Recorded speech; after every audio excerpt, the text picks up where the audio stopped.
Hi everyone and welcome back to my YouTube channel.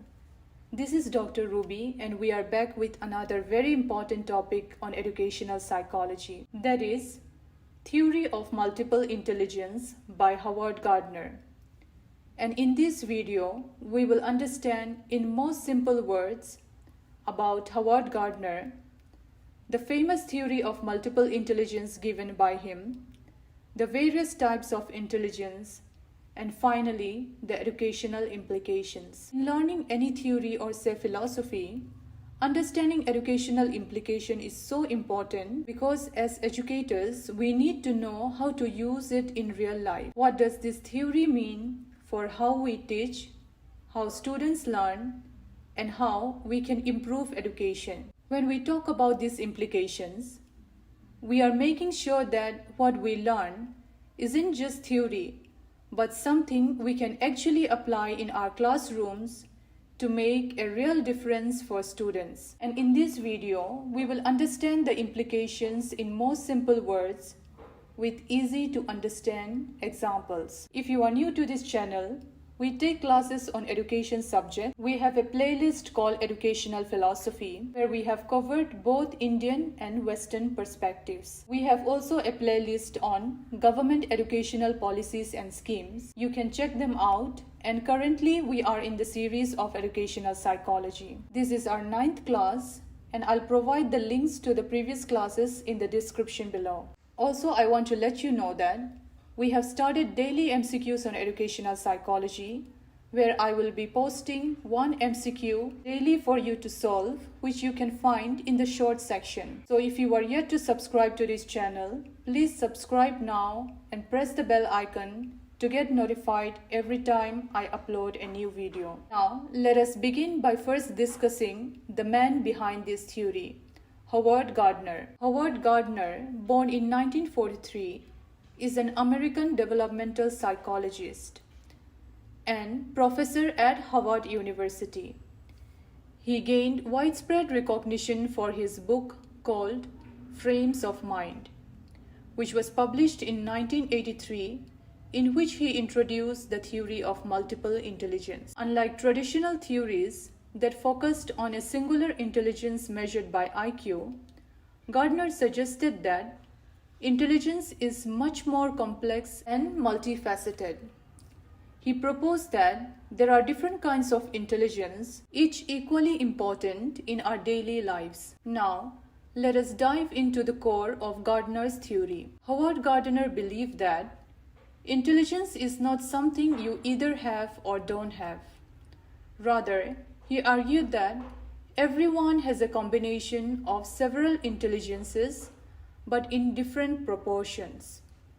This means that while someone may be really good with numbers and logic, another person might be more talented with words or in sports or in music. This theory basically encourages us to recognize the many ways people are intelligent. Unlike traditional theories that measured intelligence through IQ tests, Gardner's theory said that there are different kinds of intelligences that work independently of each other. Let's take an example. Mohan is really good with mathematics. This does not necessarily mean that he is equally good at music or art and vice versa. This theory focuses on the idea that learning and problem solving involve different cognitive abilities, which is why we see such diverse talents among people. Gardner highlighted that schools and education system in general often emphasize logical and linguistic intelligences over other forms, such as artistic or kinesthetic abilities. I'll explain to you what kinesthetic abilities is in the upcoming slide when we discuss about the types.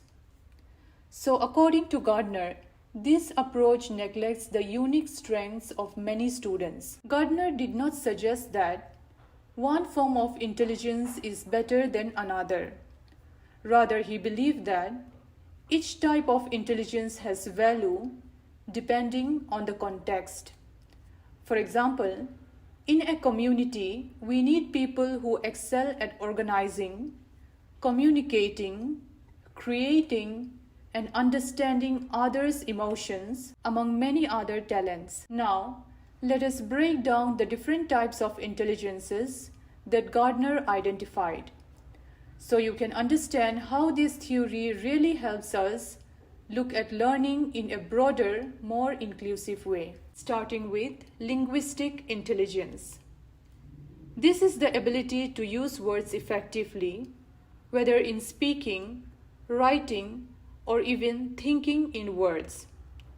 It is crucial for poets, writers, and speakers. Let's take an example of the famous Shakespeare. So Shakespeare, with his profound ability to create vivid and emotional literature, demonstrated high linguistic intelligence. In a classroom, a student with strong linguistic intelligence may excel at reading and writing assignments. They may be the one who love to debate or give presentations and often express their thoughts clearly in essays. Next is the logical mathematical intelligence. This type of intelligence involves the capacity to analyze problems logically, carry out mathematical operations, and investigate issues scientifically. Engineers, mathematicians, and scientists usually excel in this intelligence. Think of Albert Einstein, who had a deep understanding of abstract reasoning and complex mathematical principles. In educational settings, students with strong logical mathematical intelligence will often excel at problem-solving activities. They are the students who enjoy math, puzzles, and conducting experiments in science classes. Now, coming to spatial intelligence. So this type of intelligence refers to the ability to think in 3 dimensions. It is very important for architects, artists, and pilots who need to visualize spaces and manipulate physical objects in their minds. Now, we must all know the famous Pablo Picasso and his paintings.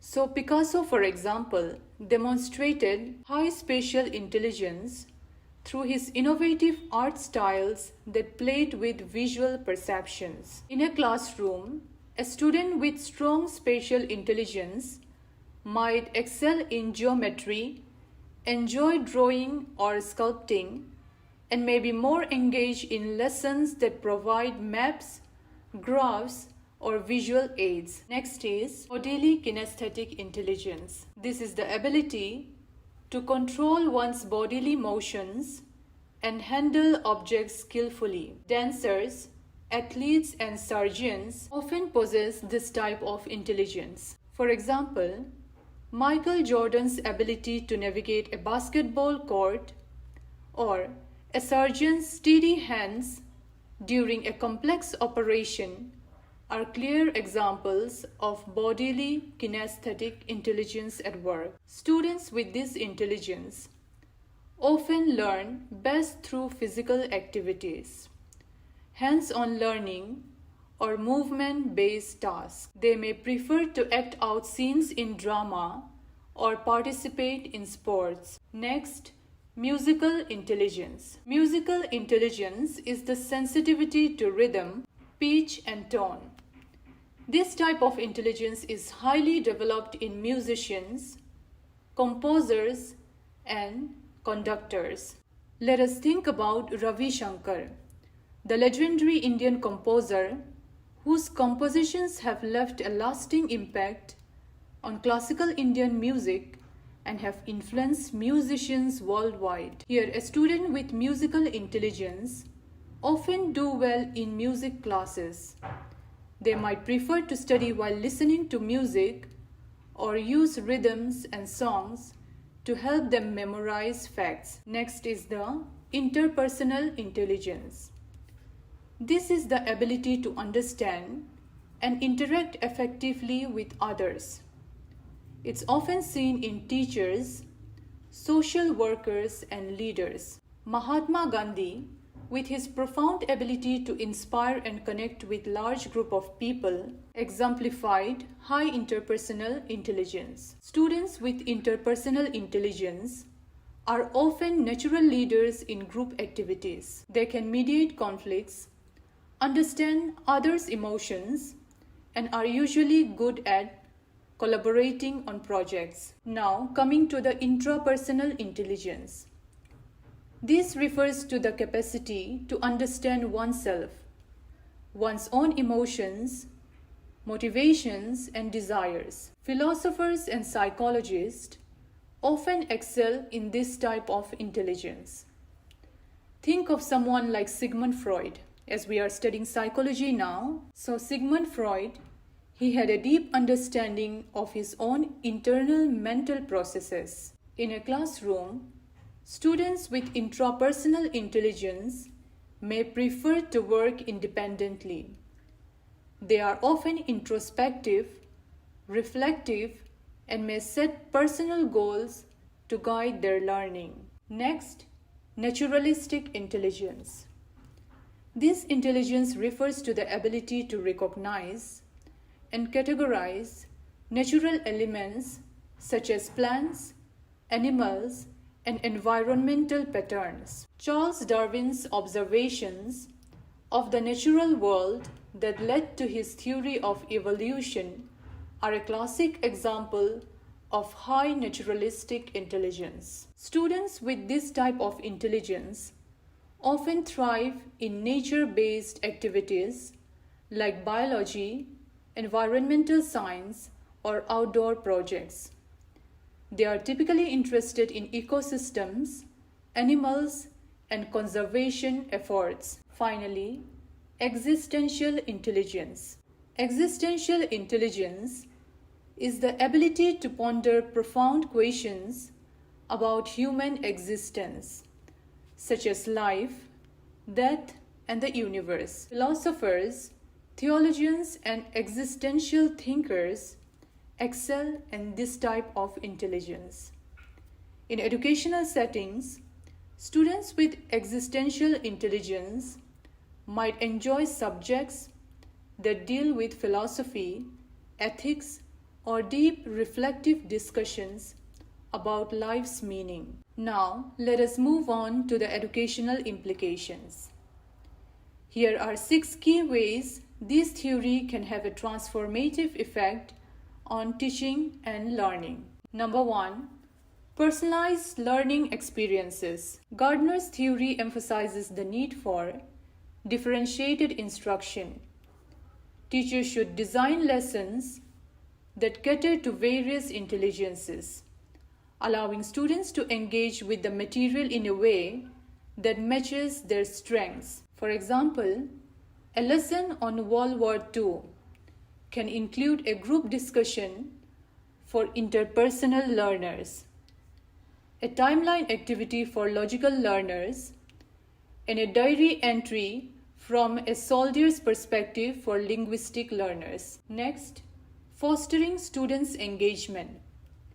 When students are able to use their strengths, they are more engaged and motivated to learn. A classroom that incorporates activities like music, art, group projects, and physical activities can reach a wider range of students and keep them actively involved in the learning process. Number 3, assessment beyond traditional methods.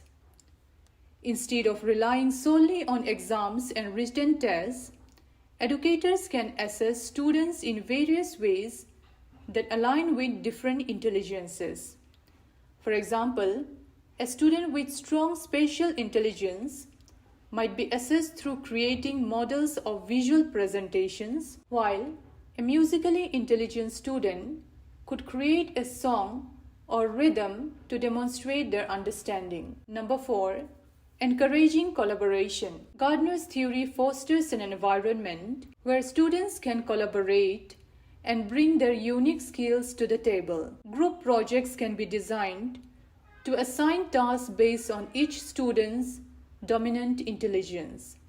For example, in a group working on a science project, One student might be responsible for research, which is logical, mathematical, another for organizing the presentation, which is the spatial intelligence, and another student for delivering the final presentation, which is linguistic intelligence. Point number 5, reducing academic pressure.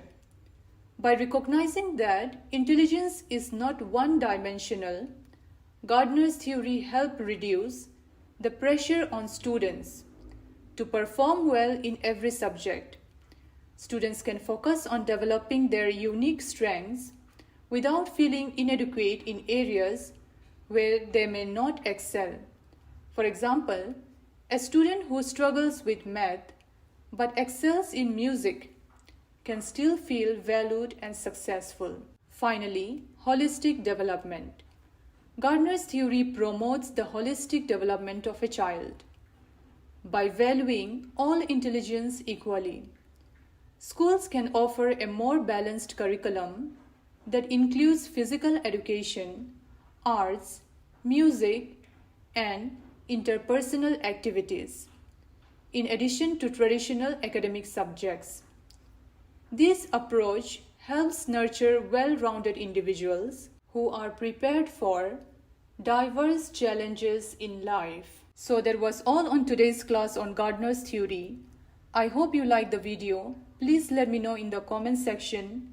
Like, subscribe, and share. Thank you for watching and see you in the next class.